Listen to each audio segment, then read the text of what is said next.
Hi, good afternoon, everybody. Thank you so much for joining us. I want to introduce myself. My name is Sara Ernst. I'm a Conservation Implementation Specialist at Franklin Soil and Water Conservation District. So we are located in Columbus, Ohio, in central Ohio, and we are a natural resource agency. I myself do a lot with stormwater pollution, and I work with community groups. I work with local businesses. We run a rebate program. We've got an easement program. We help developers mitigate stormwater pollution and keep their sediment on site. We have an annual tree sale. So if you don't know who we are, please check us out at franklinsoilandwater.org. So today we'll be talking about rain gardens in Ohio, and I'm so happy that Laura Bonnell is able to join me here from Chagrin River Watershed Partners. I'm Laura Bonnell. I'm Senior Project Manager with Chagrin River Watershed Partners. And since I'm assuming most of you are from Central Ohio, I just wanted to give a brief overview of Chagrin River Watershed Partners and where the Chagrin River Watershed is located. So as you can see from this map right here, we are located in Northeast Ohio, and our watershed does drain to Lake Erie. We are a nonprofit organization. We were formed in 1996 by 16 communities in the watershed, and now we have 36 members within our watershed, representing over 91% of it.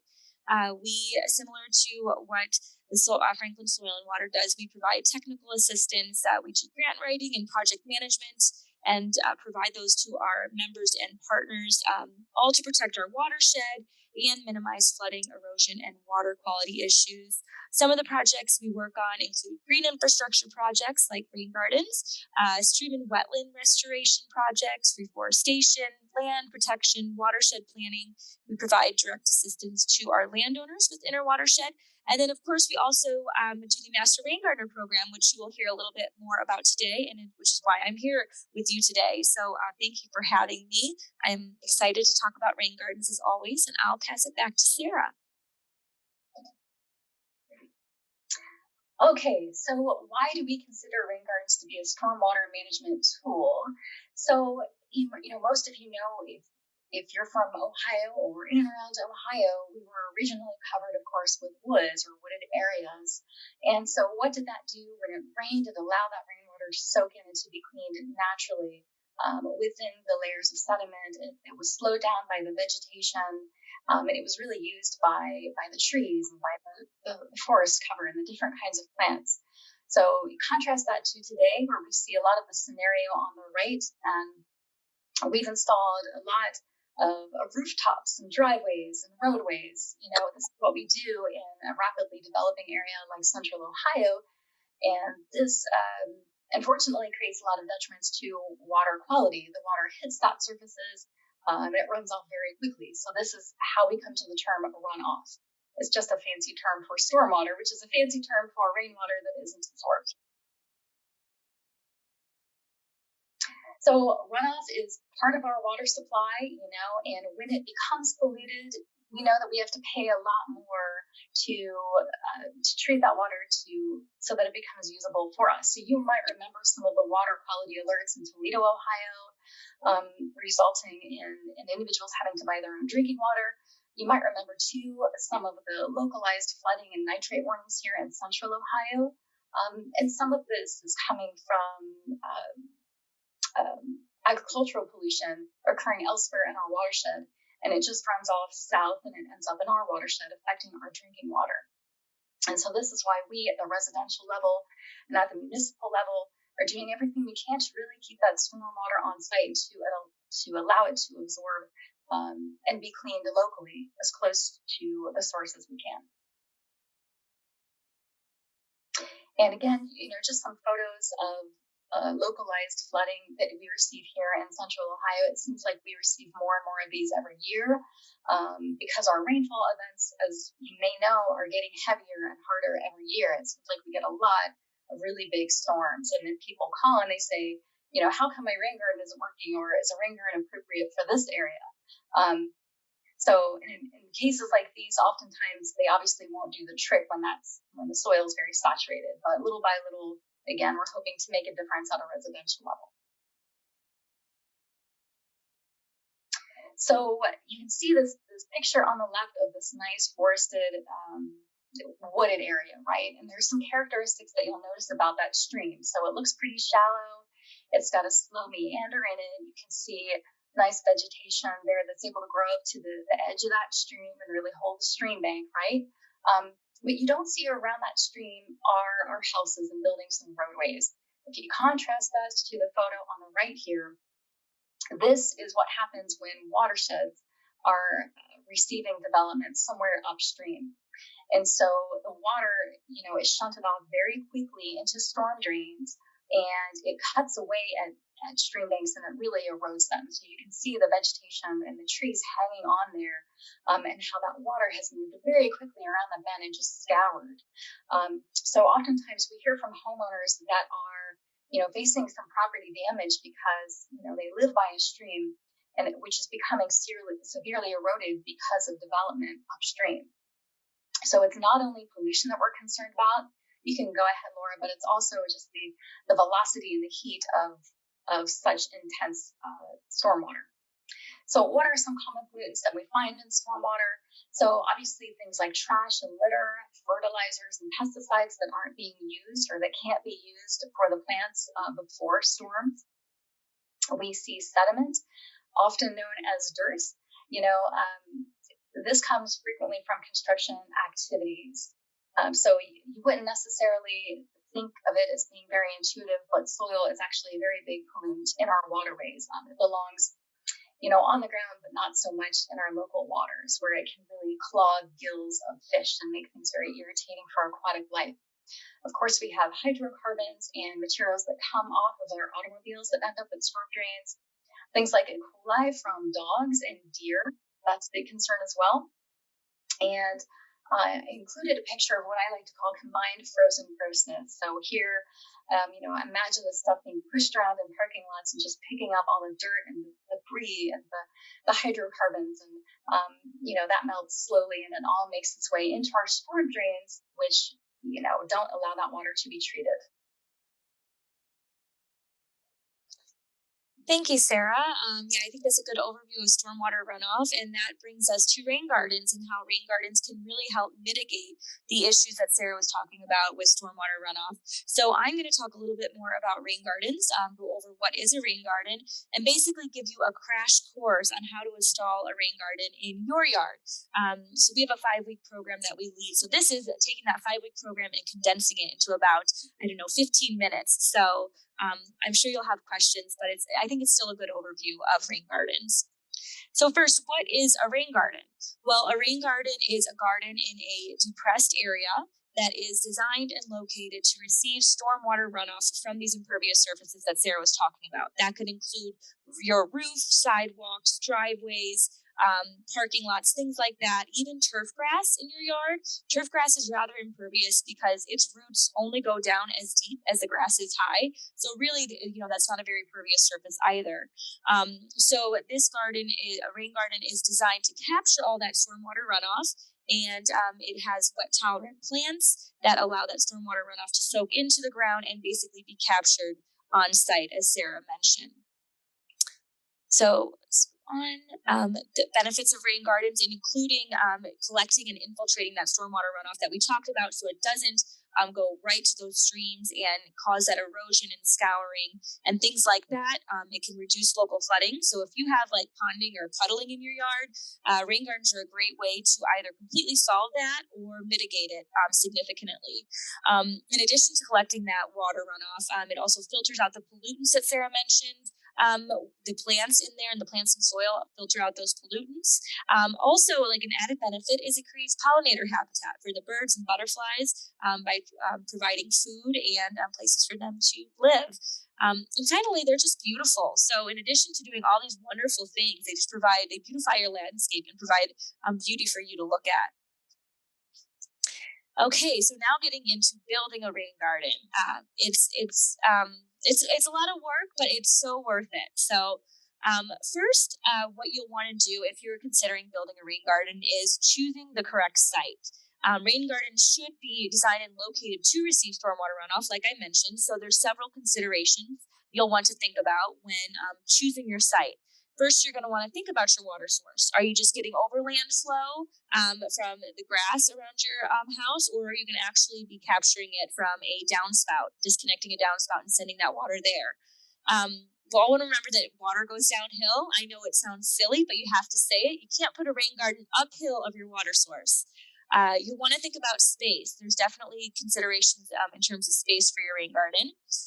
Sunlight. You can put a rain garden in a shady area. You'll just want to think about what type of plants will work for your area. So think about your sunlight conditions, and then of course obstacles and hazards.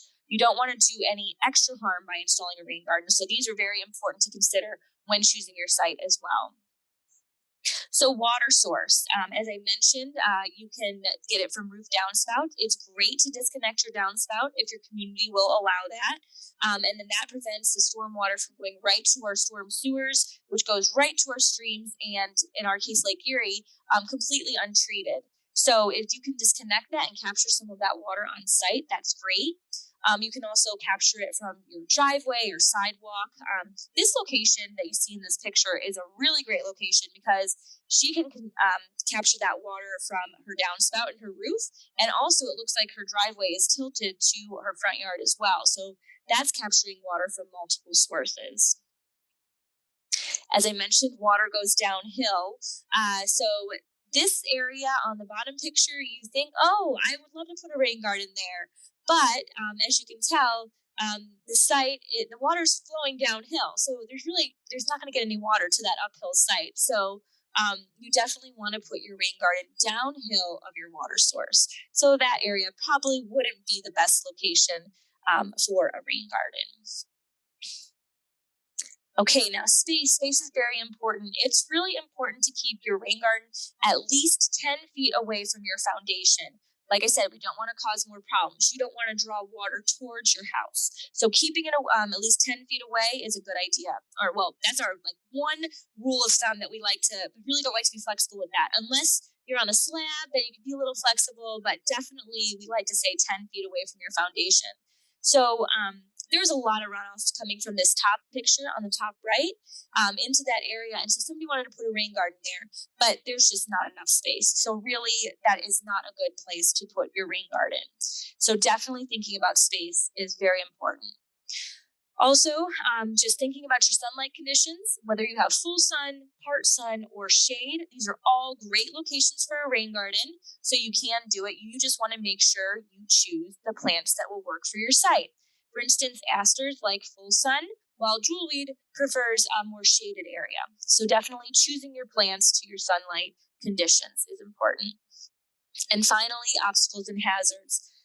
These you definitely don't want to be digging in your rain garden because you dig pretty deep for a rain garden. You don't want to be hitting a gas line or anything like that. That's way more problems than you want to cause. So we always recommend calling oops before you dig. So that's one really important thing. Also, trees are another obstacle that you want to avoid. Number one, you don't want to hit their roots and damage them. That could not be good for the tree. Some trees really don't like their roots being messed with.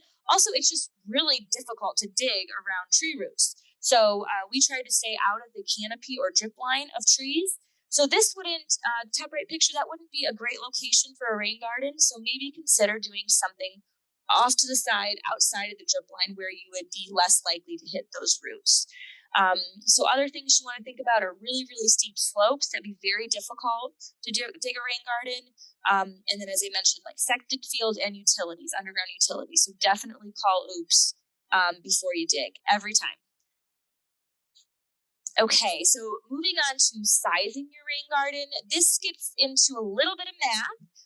So if you are not really into math, that's okay. I have a backup solution for you. But for those who really want to have their rain garden properly sized, what you'll want to first do is calculate your drainage area. So say you decide to drain from a downspout, so you're going to be draining a section of your roof. So you're going to want to calculate the area of the section of the roof that is going to that downspout. As you can see from this picture, this section of the roof is going to the downspout, which would be draining into the rain garden. So basically length times width will give you your drainage area for that location. Now, if you have a really big yard and you're going to put your rain garden more than 30 feet away from your house, you're going to want to calculate your roof drainage area and your turf grass area too, because you're going to sending a lot of overland flow to that rain garden as well. So you want to calculate that area as well and and add those together pretty much, and that's your drainage area. On. And then, so remember that number, whatever drainage area you got, I'll tell you exactly how to size based on your drainage area. So I think, let's just say 750 feet is your drainage area. Before you calculate your rain garden size, you're also going to want to see how your soil drains. Some people have really clay soil that takes very long time to drain. Others have sandy soil that kind of goes very quickly. So you're going to do a percolation test. Basically, you dig a hole about 6 inches wide, 18 inches deep. You're going to fill that hole with water, let it all soak down, and then you're going to fill it over one more time, and then that's what you're going to time. You're going to see how long that second fill takes to drain and soak into the ground. So if your percolation test, if you drain in less than 24 hours, that means you have well-draining soil. Congratulations. That's what we all want. Your rain garden should be 20% of the size of that drainage area that you calculated before. And in your rain garden, since you have well-draining soils, can be about 4 to 6 inches deep, and that's in ponding depth, which I'll explain a little bit later. But if you have crappier soils and they don't drain under 24 hours, and they take more than 24 hours, or they just never drain, your rain garden should be a little bit bigger at 30% of that drainage area that you calculated. And also, you only want to make your ponding depth 3 inches deep because you don't want to drown your plants. So you're giving them a little more space for the water to spread out and less to drain. So those are some kind of rules of thumb that we follow. And for those who just hate math and you're like, I don't know what you're talking about, you can just do it about the size of a parking space. Really a rain garden too small, a rain garden too big or too small is better than no rain garden at all. That's what I like to say. So we're going to go over the elements of a rain garden in a second, and there's fail safes. If your rain garden is too small, you'll have this outlet to let that water out. So if you're like, I just hate math, do your rain garden about the size of a parking space and you should be good. Okay, so elements of a rain garden. We like to talk about 4 elements of a rain garden, and you can see them here. We have the ponding depth, which is where the water will be captured and kind of sit, like after those heavy rain events. And then below it, you can see there's some amended soil here, which we'll talk about a little bit more. But the ponding depth is this is your basin, so it's like a flat basin. And then you have your water conveyance, how you're getting your water to your rain garden. Your berm, this is going to hold your water in, so it doesn't just leave. You want to hold that and capture that water in. But then you have the outlet, which I talked about just a minute ago. That's like if you have these heavy rain events and you want a safe place for your water to escape. So we'll go into detail about each one of these real quick. So the basin, like I said, this is like the bathtub where the water infiltrates. You want to make sure your basin is flat. You don't want it like a bowl shaped because you want the water to be evenly distributed so those plants aren't like drowned in the middle or anything like that. So you want a nice flat basin, which you can see right here. And then this is your ponding depth. Whether you have slow draining soils, which would be 3 inches, or faster soils, you can have this up to 6 inches. Okay. And then we have your water conveyance. This is how you're going to direct your water to your rain garden. So there's several ways you can do that. In this picture right here, there's a swale. So either you might have a natural swale, or you could dig a swale to get that water to your rain garden. Sometimes just overland flow. If you have a naturally sloping yard to one area, you don't have to do anything. You just have to dig your rain garden. So that's nice. Others get really technical and do an underground pipe. So you can actually connect your downspout to a pipe and put that pipe underground and direct your water right to your rain garden. This person right here, she wanted to capture the runoff from her backyard downspout, but she wanted her rain garden in the front. So she went above and beyond and dug this big trench and did this piping all the way to her front yard rain garden, which turned out wonderful. So there's lots of different options in order to get your water to your rain garden. So swale or pipe, or even overland flow. You have several options to do it. And then I mentioned the berm. Now this holds in the water. we don't want your water to immediately escape because that's what it's doing right now. So that berm is going to be this elevated area. It's going to be, as you can see in this garden right here, this is a freshly dug rain garden before it's planted. The amended soil put here. And this berm is about probably 6 inches wide and maybe about 12 inches tall or something like that. Berms can come in all shapes and sizes. And we actually found in our module, people had a lot of questions about berms. So we did a whole new online module about berms in our class because there's so many different things you can do with berms. But this is going to hold your water in and not let it escape. And then you have your outlet. So this is your emergency overflow. It's basically like in a bathtub. You know, if your bathtub's overfilling, you have that little drain right there. That's directing that excess water to a safe place as opposed to flying over the edges of your bathtub and getting all over your bathroom floor. So the outlet allows you to choose the location where that excess water during those really heavy rain events, where it goes. So that gives you some control right here. And outlets can be done in lots of different ways, whether you just create a dip in a berm. Here they put some rocks. Here's a nice stone wall constructed. We don't expect anybody to necessarily be doing these, but there's so many options for just creating that little dip in your berm to let that water escape safely. So 2 options for outlets. Okay, so now that we went over the elements of a rain garden, I'm going to just go over briefly how to dig. Digging is a little bit of a process, but it's important. It's the most important process of the rain garden. So it's not just digging a hole. For this right here, you see the rain garden is being dug on a slope. So you want to plan for your back. You don't want to dig too much. So we're trying to think about the best, most efficient way to dig. So here's a cut and fill method. So basically you start digging at the top of your slope. And then the excess dirt you dig, you pop over here and you fill to get this flat basin, what we have. And then that's your ponding depth. So, think about your orientation towards your slope. And then you want to make sure your basin is level as best you can. You can use a line level to keep you honest. Or other options are just using a board and a level to make sure your basin's flat. So, we do our best. It's not going to be perfect, but you do your best to make sure it's flat. So lots of options to make sure that basin is as flat as you can get it. So we talked about how deep do you dig, and that really does depend on your drainage rate. So for slow draining soils, like I said, 3 inches ponding depth. For those that drain a little bit faster, you can dig a little bit deeper, capture a little bit more water, and those can be up to 6 inches deep. So the ponding depth starts at the bottom of your inlet. So say you're using a pipe, or overland flow. If you're using a pipe, it's going to be the bottom of the pipe will be the top of your ponding depth, and that's where you start to measure down. So that's where your ponding depth starts, the top of it. And then this part that you're digging right on top, that's your good topsoil. So you're going to want to save that. You're going to pop that back in to your rain garden after you're done digging. That's your good stuff. So there you can see your rain garden depth right here, measured from the bottom of your inlet, whether it's a pipe, whether it's overland flow. Let's see. And then once you have your ponding depth dug, you're going to want to dig 6 inches below that and get all that dirt out of there. That's probably not going to be your best soil, but you can save it for the berm. So you can really use that crappy soil to pack around the rain garden at your downslope end to make that berm and hold it in there. So that's 6 inches right there. You're going to dig those out, and this is where you're going to add your soil amendments back in.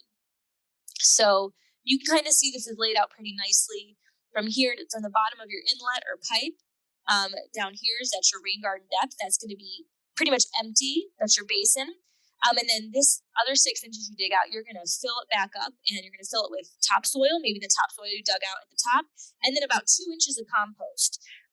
So you can get compost at any Home Depot, Lowe's, places like that. Maybe your community delivers it for free, but definitely the compost is an important soil amendment. So about 2 inches and the other 4 inches of topsoil, and you're going to want to mix all that up for that 6 inches that you're going to fill back up.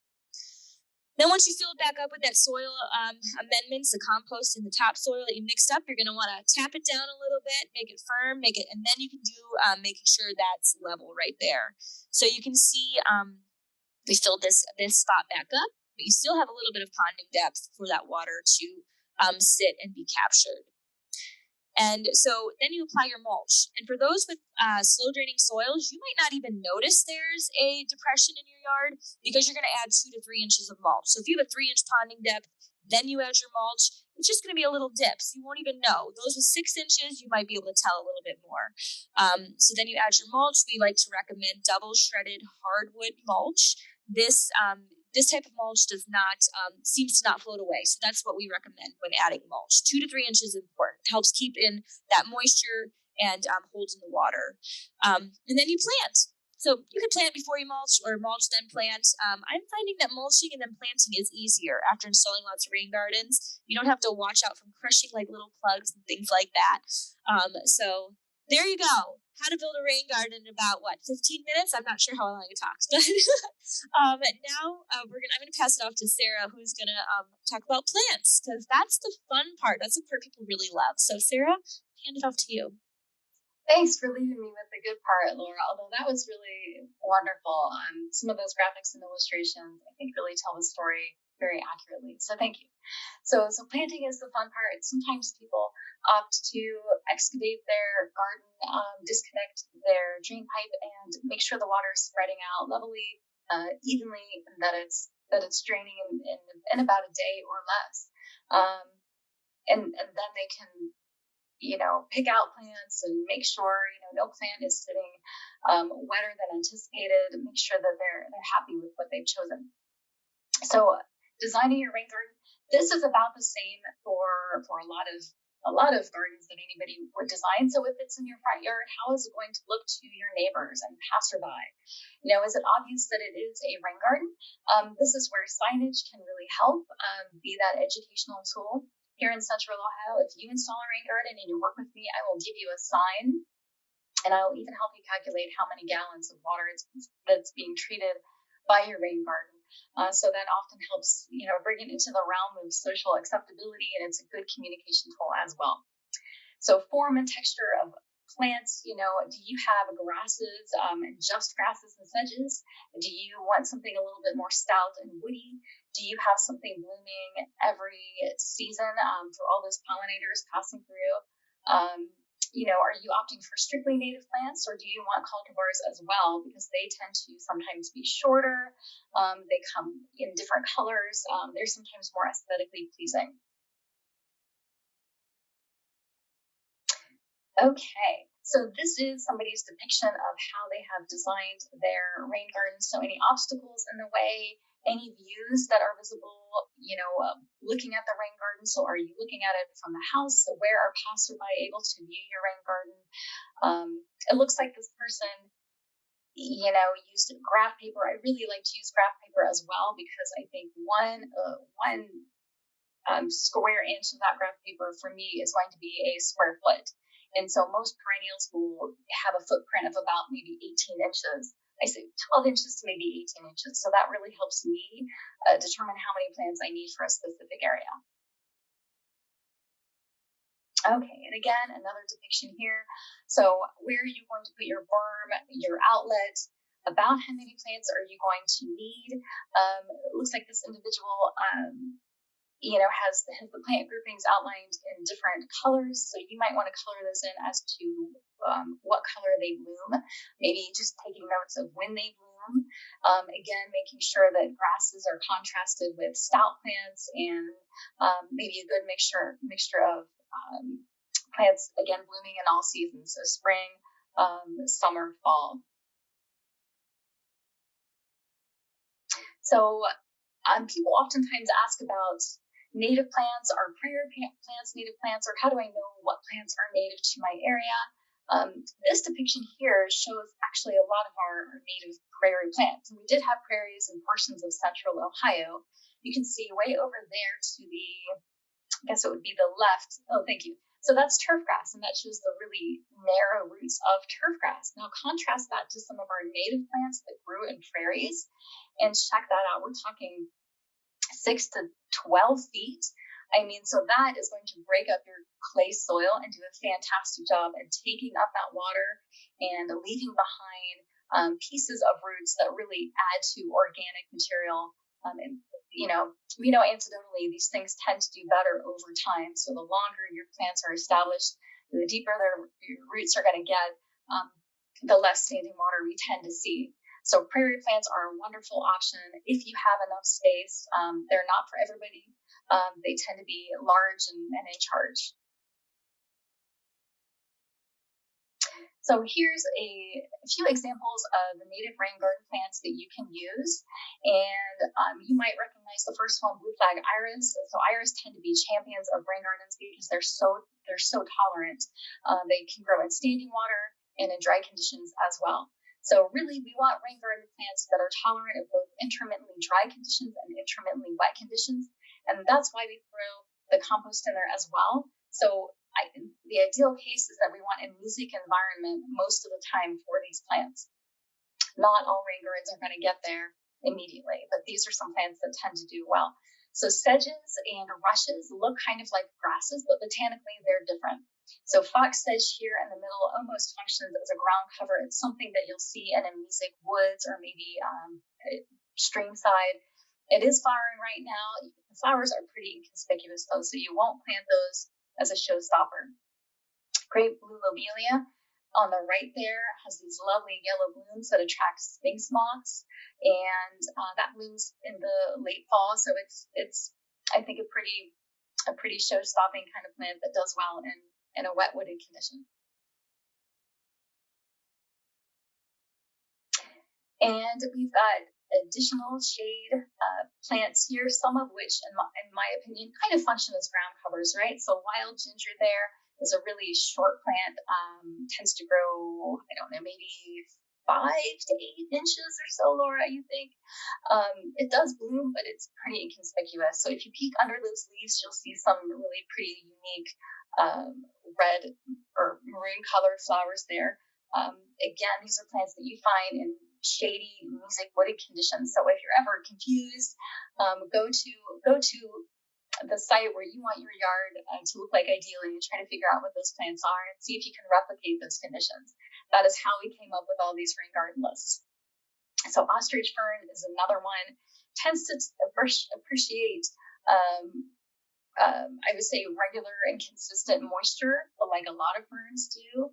And the hyacinth there on the right, I find that one to be a little bit hard to find, but that one can be a real showstopper. So bulbs, I think, are less common in rain gardens because some of those underground parts can't withstand longer periods of wetness. Okay, part shade tolerant plants. We have nodding wild onion here. This one blooms in June. It tends to look really wonderful in mass like this, just those delicate pink blooms for you. Canada anemone is going to be one of those aggressive spreaders. It is reminiscent to me of wild geranium. So, if you need a plant that's going to grow where no other plant seems to grow and you want something to really suppress some of those weeds, the anemone would be a good option for you. And let's not forget, rain gardens can also have woody plants in them and trees, things like sycamores or river birch, or here red ocean dogwood, sweet shrub, itea, nine bark. There's so many different options out there. On the red osier dogwood, it's really nice because of the decorative bright red stems there, and that's on that new growth. So this is when you have to practice your winter pruning. This is one of those shrubs that can withstand a hard cutting periodically. When it gets, older like this, you can really cut it within a few inches of the base there, and it'll come back with bright red growth.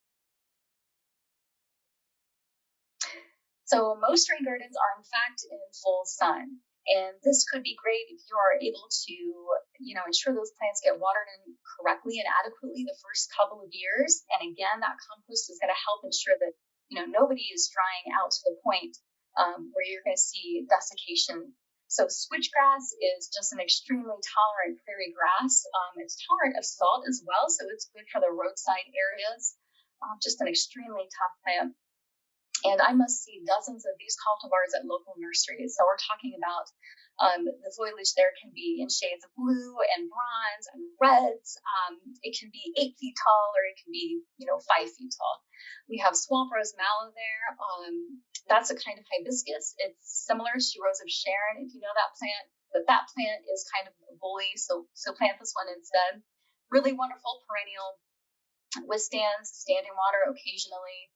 It has really big, I would say hand-sized blooms on it. It's showstopper.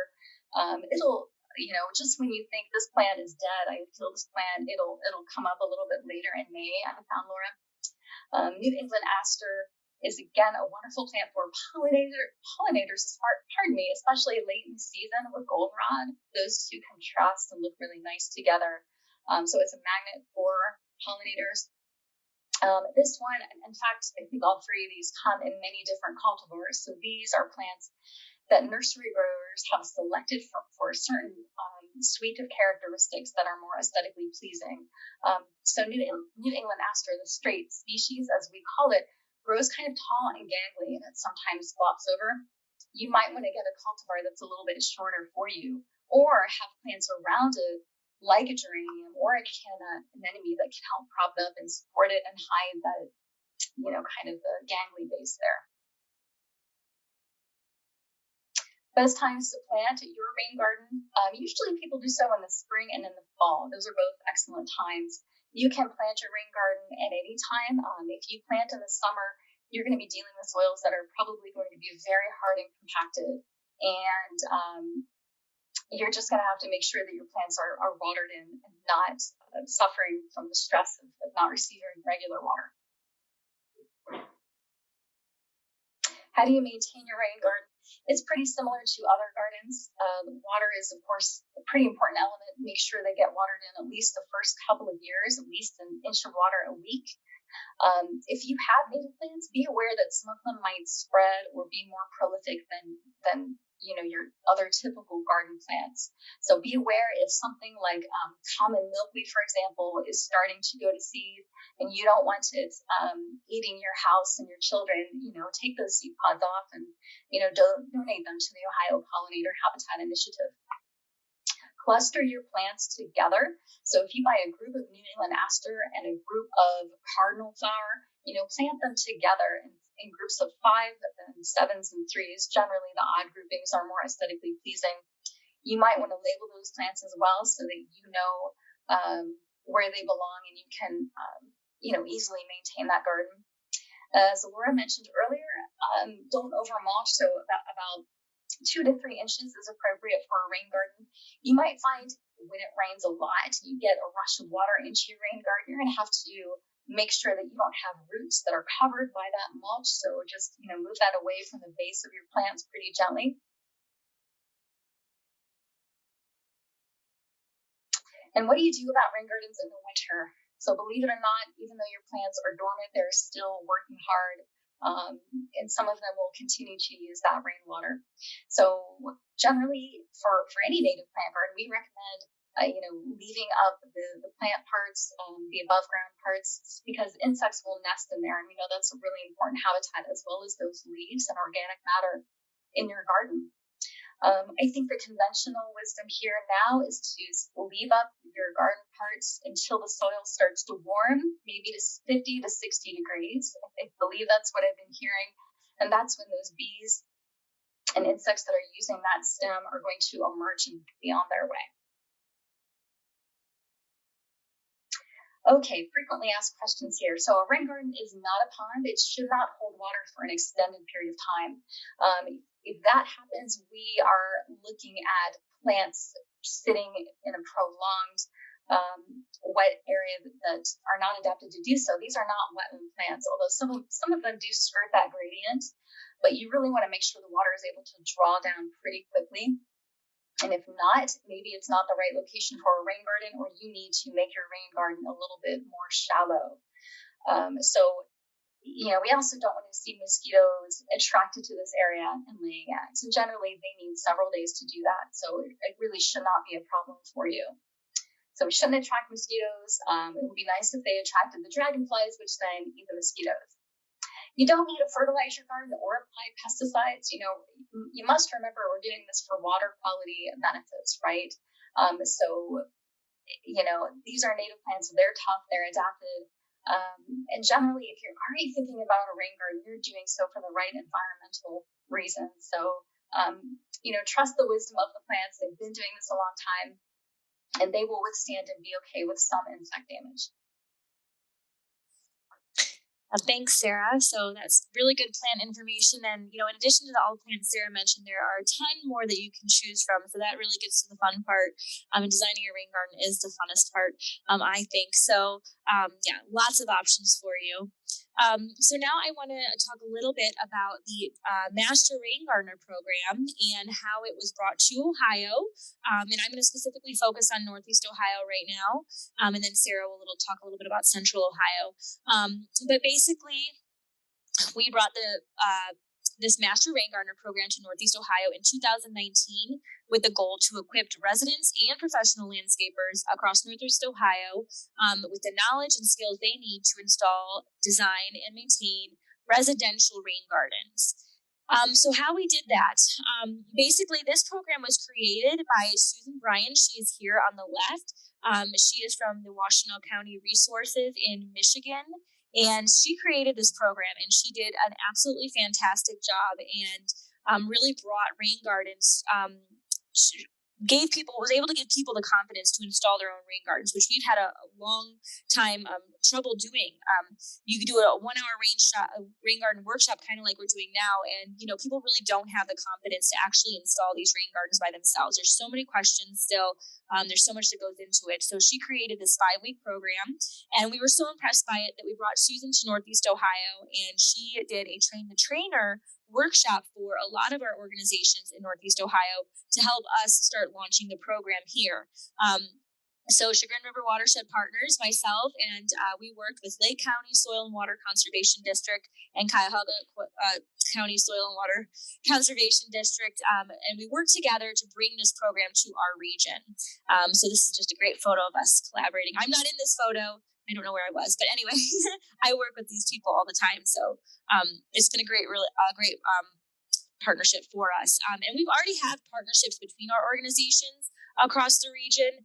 For instance, this is NeoPipe, the Northeast Ohio Public Involvement Public Education Work Group. So this program, this Master Rain Gardener program, not only maximizes our impact, but was a natural fit given these existing regional partnerships, which we couldn't have brought this program to Northeast Ohio without these partnerships. Additionally, we have the Central Lake Erie Basin Collaborative, and this is a network of watershed groups working together in this Central Lake Erie Basin Collaborative. So all these watersheds drain to the central basin of Lake Erie here, and you can see Chagrin River Watershed, which my organization represents right here. Like I said, we work with Lake Soil and Water, Cuyahoga Soil and Water, and we're starting to work with these other counties as well on this program. Everybody's very interested in it. It's been very successful. So bringing these partnerships together has really helped us build capacity to achieve our goals, and also set up a solid foundation for us to obtain region-wide grants and funding to help support this program. So as you can see, we have a lot of program partners and a lot of program supporters. So like I said, our main partners are CRWP, Lake Soil and Water, and Cuyahoga Soil and Water. And then also we still work with Susan regularly. We meet with Susan, the founder of the program, every year and touch base with her throughout the year. And we share, how the program went. We share feedback with each other, and we both improve our program based on our experiences. So this collaboration has really allowed us to be successful and reach more people. And then, of course, all of our supporters who have either provided in-kind support by providing classrooms to us, reviewing some materials for us, or providing direct funding to help support our work to deliver this program. So we're very thankful to all of our program supporters, and we really could not have done it without them. So the Train the Trainer workshop, we was in late 2018. And then 2019, we were able to launch our first courses. So this is a picture of our first in-person class. And Susan Bryan came to that class to help us lead it and get us started. And then that year we had another in-person class, and then we began online classes for those who aren't able to attend the in-person ones. And now we offer about 6 courses a year in Northeast Ohio. We have at least 2 in-person, definitely 2 online, and then Summit Soil and Water Conservation District has joined us as well, and they have been using our online resources to offer the program twice annually with those online resources. So we're really offering it to a lot of people, and it's very popular. We sell out. COVID has kind of, like with everything, has not been great, but thank God for those online courses, because we've been able to continue the program even throughout those interruptions. So we're just loving it. And now I'm going to pass it off to Sarah, who's going to give you a bit of how the course works, because Central Ohio, I believe, Sarah, if you want to talk a little bit about it, is bringing the course there too, which is really exciting. So I'll let Sarah go. Yeah, thanks, Laura. So as she mentioned, people have a hard time generally after receiving this first flash of information. Okay, what are my next steps really? So as Laura mentioned, it's a 5-part course. So week 1, we talk about what is stormwater, why are rain gardens important? What kind of what watershed am I living in? What are my stormwater detriments here? Where do you put your rain gardens?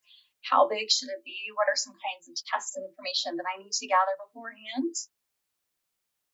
Week 3, planning your rain garden on paper and digging. So really, getting out that graph paper and plotting it and being able to triangulate where's my house, where's my driveway, where are people going to be looking at my rain garden, what will they see, and how do I dig it? Do I need friends to help me dig out this basin? How many bags of soil amendment do I need? Designing and planting. So really figuring out where you're going to source some of these plants. Again, do you have friends who can give you, a clump of Louisiana iris to get you started? Are you going to plant everything at once?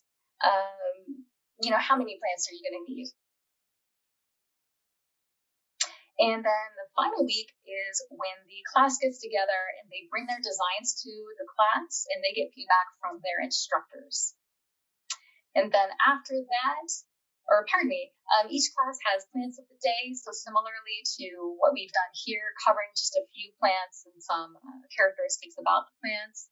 And we bring in stories of individuals who have installed their rain gardens. So they talk about their trials and tribulations and successes. And the courses are both offered in person and online. In Central Ohio, we're hoping to do kind of a hybrid of that. Sarah, I just want to chime in and say, throughout this 5-week course, participants are getting feedback. There's homework involved in every class, and so people are getting feedback on their plan, and they're slowly developing their plan each week. And so you're getting feedback. So the culmination is that week 5, where you get that full plan and get even more feedback from your instructors and fellow classmates. So, yeah, every step of the way, huh? So. I believe that, Laura, you're still doing the professional certification track, right? So that's intended for landscapers, professional garden designers. I think most people who take the course do the residential certification. And so you will attend the classes, and sometimes there are field trips as well and some off-site gatherings. Complete the quizzes and the homeworks. Then you're going to install your own rain garden. And sometimes, it people a few years, I understand, to actually get around to installing the rain garden even after they receive the education, and that's fine. Or they can adopt a public rain garden. We have a lot of rain gardens installed here around Central Ohio that just have fallen by the wayside. So what I would like to see happen is get a bunch of trained people out there really taking care of these public rain gardens and giving them a good name. And so Northeast Ohio has their own Facebook group, as well as Washington County. Central Ohio had a Facebook group called Corgi, Central Ohio Rain Garden Initiative.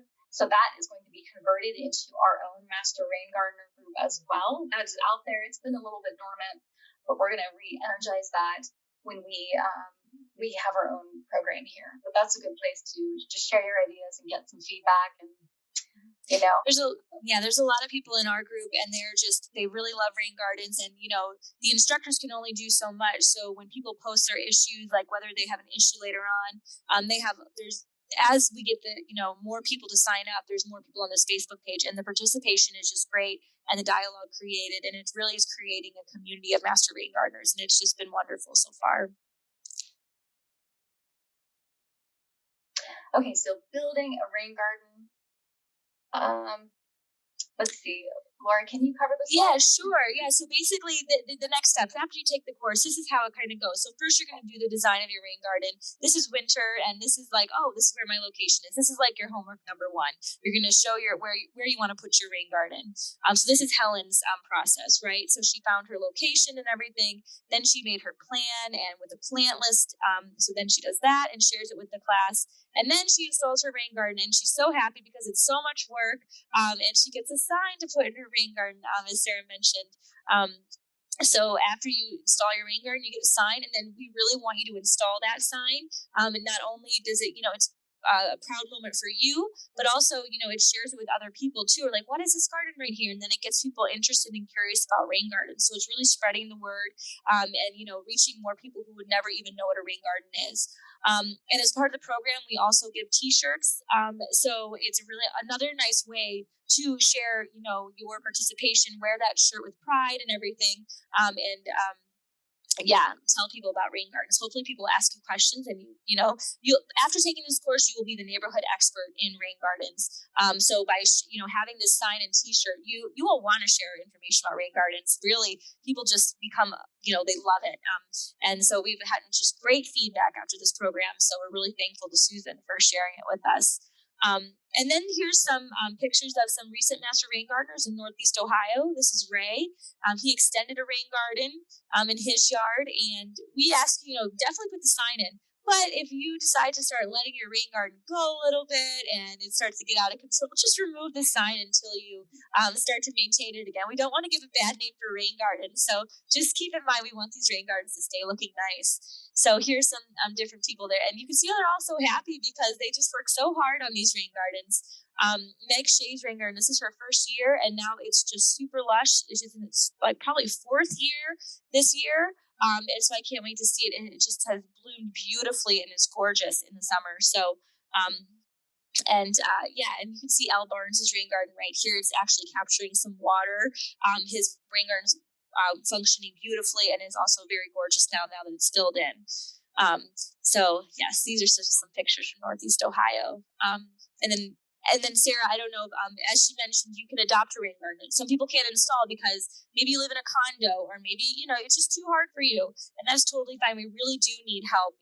Just like in Central Ohio and Northeast Ohio, we have lots of public rain gardens that just kind of fall by the wayside, and we really can use some help. So we've started to establish a nice network of volunteers, and they go out and they meet each other. We have work days sometimes for people who are interested. And so basically, if you can do about 20 hours of volunteer work at one of these public rain gardens, you can get your certification that way.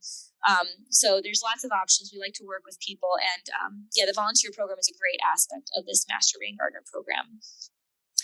So I'm going to share, for any of those who may be in Northeast Ohio area, I'm not sure, we have a couple classes coming up. Our spring in-person class starts in May, and then we have a summer in-person class beginning in August. And as Sarah mentioned, these are usually followed by field trips, which are really fun.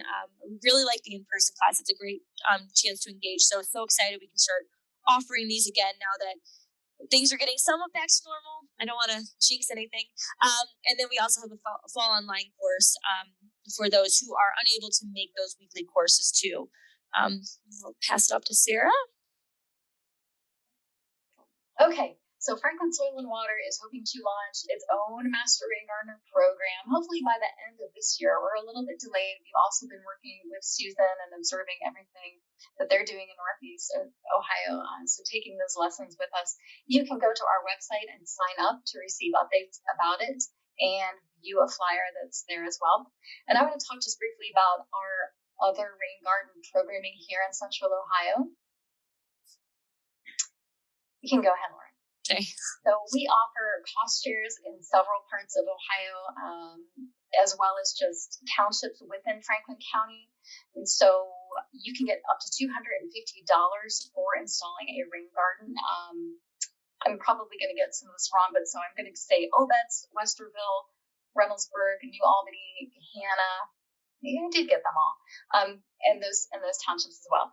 So I or a member of staff will come out and assist you with how to size and where to place your rain garden, and hook you up with some plant resources there. So be mindful of that resource. And in addition, I work with several of our local nurseries, and I mark about 50 of their suitable for rain garden plants and shrubs. So you might see some of these out there and about. We're at Dills, we're at Straters, we're at a few of the Oakland nurseries, we're at Scioto Gardens. So that's just a good visual when you're out there, bringing it back to you. Okay, what is a rain garden? This plant is a good rain garden plant. So that's a fun educational program that I enjoy doing every year, and I'm looking forward to bringing the Master Rain Gardener program into the mix. And regrettably, we're not there yet, but we're going to get there. Yeah, it's really exciting. It takes a lot of work to start it up, but once you get it going, then you'll just be so excited to keep it going and everything. So we're excited to be working with you to expand it. And so we have goals. And so basically, this is a graph from Washtenaw County. Susan launched her Master Rain Gardener class in 2011, and you can see how much more rain gardens have been able to be installed when students are doing designing them themselves and getting them in the ground. Just so much more. So she has now over 1,200 rain gardens in the ground, which is just fabulous, preventing tons of stormwater. So, in Northeast Ohio, and I'm sure Central Ohio too, we want to get to these goals. This is our goal. So they're big goals, but they're good goals to have. Ann Arbor, that's the main city in Washtenaw County. They're mapping all their rain gardens right here. So everything in green is a rain garden. So we really want to also, take this lead, and we want our city in Northeast Ohio to be green. And I'm sure in Central Ohio, Sarah wants, that area to just be filled with green dots eventually. So we recently launched our own website, neomasterraingardener.org, and we started mapping all of our rain gardens. Everything in blue are rain gardens installed by Master Rain Gardeners, and then the green ones were already there. So we're getting there. We're, trying to keep up with Susan, so we're doing our best. These are the rain gardens that have been installed so far by our Master Rain Gardeners. We're very proud of them. 2020 was a big year. I think people were just really bored and ready to get outside. And we're hoping that, we'll continue this path of people installing rain gardens. And like Sarah said, it can take people a couple years. It's a lot of work to install a rain garden. So we give people the time they need. And you can come back and let us know about your rain garden at any time. Hopefully within 3 years, and we'll give you your certification.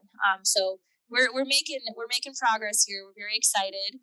So as you know, we launched in Northeast Ohio in 2019 with our first courses. And since then, we've had over 110 rain gardens installed by Master Rain Gardeners through this program. So we're very proud of that number. And these rain gardens are preventing over 1.5 million gallons of polluted stormwater reaching our streams and Lake Erie annually. So yay, we're very excited about that and hope to just keep watching those numbers grow. And so, we like to say that rain gardens create happy streams, which create happy wildlife, which create happy people. So we're really excited about the work we do, and so happy to have brought the Master Rain Gardener program to Northeast Ohio, and then also soon to Central Ohio. So thank you so much for having us today. We love rain gardens and are always so excited to talk about them. So I hope you learned a lot. And I think now we'd be happy to answer any questions. Is that right, Sarah? Yeah. It might take us past the hour. I can stay on for maybe 10 minutes or something like that. Sure, me too. Yeah. So I see, I guess I can open up the chat. That sounds great. Yeah, and I'll go ahead and ask the question. Great. Out loud. So when we scroll back to the beginning. Okay. First question, are the little ponds by new developments rain sinks? So if you go by new builds by a lot of apartment buildings? Yeah, if I understand the question, those are going to be detention ponds or retention ponds. So those are capturing stormwater and they hold it, or they release it slowly depending on the detention or the retention. So same concept, but a different plan, I guess. Thank you. Okay, the next question. Somebody asked, can you recommend a landscaper who specializes in rain gardens in this area? Yes, in Central Ohio, I do have a list. If you want to email me, I'll put my email address in the box there, and I'll send you that list. It may be a little bit outdated. You might just want to get a hold of any local landscaper or garden center and say, hey, do you know what a rain garden is? good luck to you there, but also email me. Yeah, and that's why in Northeast Ohio we developed a professional track, because we realize there may be a shortage of these landscapers who know what a rain garden is, or who feel confident in installing one. So that's why we have this professional track and really gear it towards landscapers, and are trying to develop a list of those who've gone through the program too. So we're trying to develop that as well, because there may not be as many as you would hope. Okay. Next question. Can you put a raised bed that is directly attached to, the outflow to the outlet?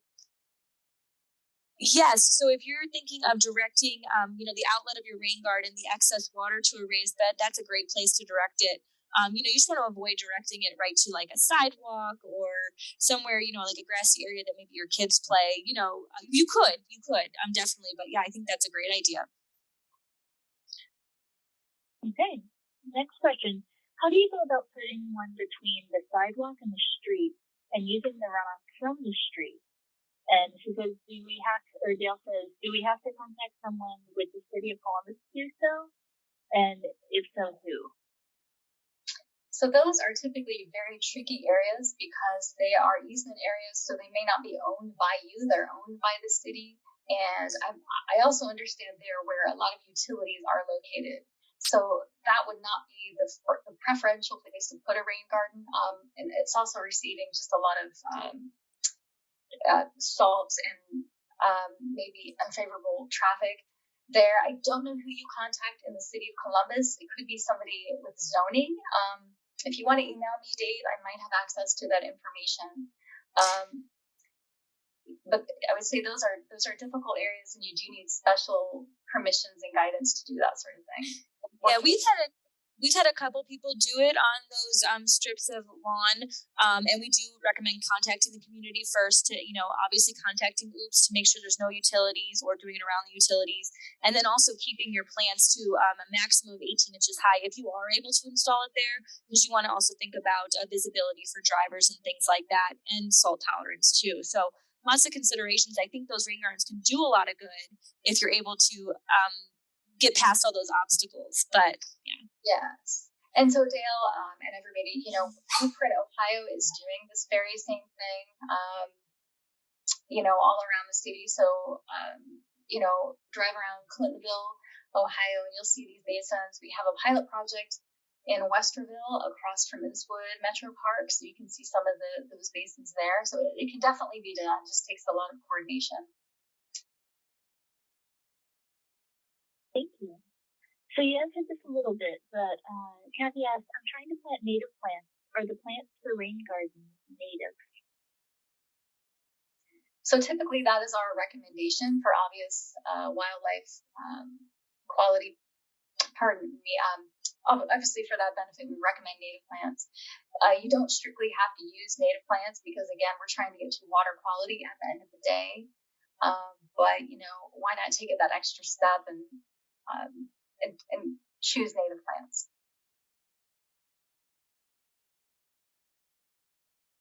Yeah. So one from Cheryl says, Blueprint Columbus is working on projects to manage stormwater. She's interested in creating a rain garden curbside that has no storm drain, constant ponding. It may take some time for the city to address the issue. How can I expedite this process? I'm not opposed to providing manpower and plants.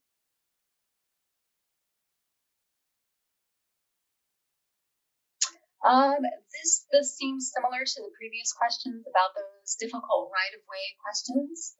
It could be a zoning issue. It could be the Blueprint Columbus has not determined that that's an appropriate area for a rain garden, and that it would be more appropriate for a residential garden, so something maybe in the rear of your property or something on the side of the property. I would say get a hold of Blueprint Columbus. Find their website. They've got a phone number, email address, and I understand them to be pretty responsive. This next question, I actually had the same question, so I'm happy. Our small backyard completely floods during heavy rain, but it drains within a day. Does that mean my backyard is already a rain garden? We have the lowest yard in the neighborhood, so we get water from our whole area. The house area is uphill from it, thank goodness. Is there something we can plant and do to control that?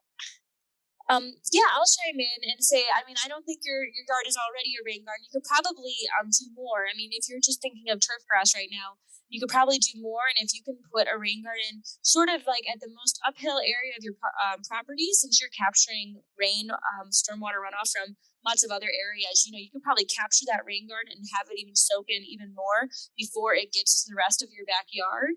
And so then you can prevent that ponding and everything. So I definitely think there's more you can do and help capture that water and everything. Great. Donna asks, can you please share some berm ideas? Okay, so like I said, berms are tough. Everybody does them differently. I mean, we always recommend you need to make sure your berms are really compacted tight with soil and everything. So you want to tamp them down. If you can use some decent soil, you can plant them to make them look nice. Like for instance, like with dryer tolerant plants like butterfly weed. Things like that. So there's lots of different options for berms. Some people decide to do rock walls behind them. You just want to, if you do a rock wall to make it look pretty, you just want to make sure you backfill it with some really compacted soil because the rocks have lots of crevices and the water will just pass right through. So it depends on your situation. It depends on your slope. It depends what you're looking to do. But there's lots of options. But I do think people struggle with berms the most. So if there's a more specific question, I think we'd be happy to share our module with Sarah so she can get some berm ideas for those who decide to take the Central Ohio class. But yeah, there's lots of things you can do as long as it's holding back the water. That's good. Number one, you want to make sure it's functional, and then number two, how to beautify it. Whether you can build some rocks around it. There's other options too. Yeah. They'll ask, can we dig it deeper and put in more soil amendments?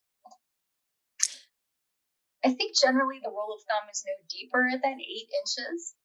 What I've observed, Laura, is that if it's deeper than that, it looks kind of odd in your landscape and the water tends to not drain very well or very quickly. Yeah, and maybe he's asking if he can dig the full thing deeper and then have more, like instead of just filling it with 6 inches, maybe fill it with 9 inches of soil amendment. So you're really getting down there. And I don't see the harm is that as long as you don't mess up the soil continuum. You want to make sure that like as the plants get to your native soil, they're not going to be shocked by that native soil. So I think as long as you're incorporating some of your native soil into those soil amendments, if you want to amend further, I don't think it could hurt as long as you're keeping some of that native soil in there. But yes, I do agree with Sarah that you really don't want to make your ponding depth more than 8 inches. We kind of play a conservative and stick to 6. But I know Susan's actually going up to 9 now and taking that leap. We haven't done that yet in our area, but it's definitely possible. But yes, I do agree with Sarah on that. And I think you've already answered this question, but I'm still going to say it. Can you plant a rain garden next to a state road on the easement?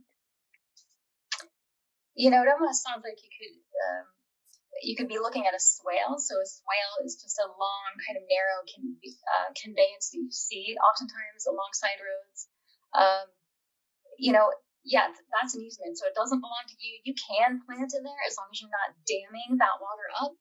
But be aware, whoever is in charge of that easement might have to do some periodic maintenance and remove your rain garden project. So it's probably, again, not the best option. Yeah, and you definitely can contact the community can give you more, specific information on that piece of property too, I think. Thank you. And everybody, so Sarah, Laura, thank you so much. This is fascinating. And I am going to share my screen real quick to share some things for our viewers. So if you need more information or, you like to have the book in hand, this is the Westerville Library site. It's a simple search for rain gardens. And as you can see, we do have this. So both ebooks and physical books. Also, upcoming, there are more nature programs coming. The next one is May 9th. But we are giving away black cherry trees, and we have some activities. But you can search our event page. And this video will be posted on the library's YouTube channel. And here you can see we have a list of all of our gardening and nature webinars, and this will show up here. So if you've missed any of the past ones, please check those out. And this was great. Very good job. And let me get back to my screen. Okay, but again, thank you very much for presenting. This is fascinating, and I'm so glad that's coming to Central Ohio for the first time. So I kind of want to find out where they all are around me and go have a field trip of my own. But so everybody, again, you will receive an email with a link to the video, the chat transcript. So if you put your email in there, that'll be in there if you guys have any questions, as well as some of the links to some of the programs that they were speaking of. So thank you everybody for coming. Sarah and Lauren, thank you very much. It was great to have you. And thank you so much for having us. Yeah, very good job. Thank you. All right, everybody, and that is it for today. Everybody have a good day.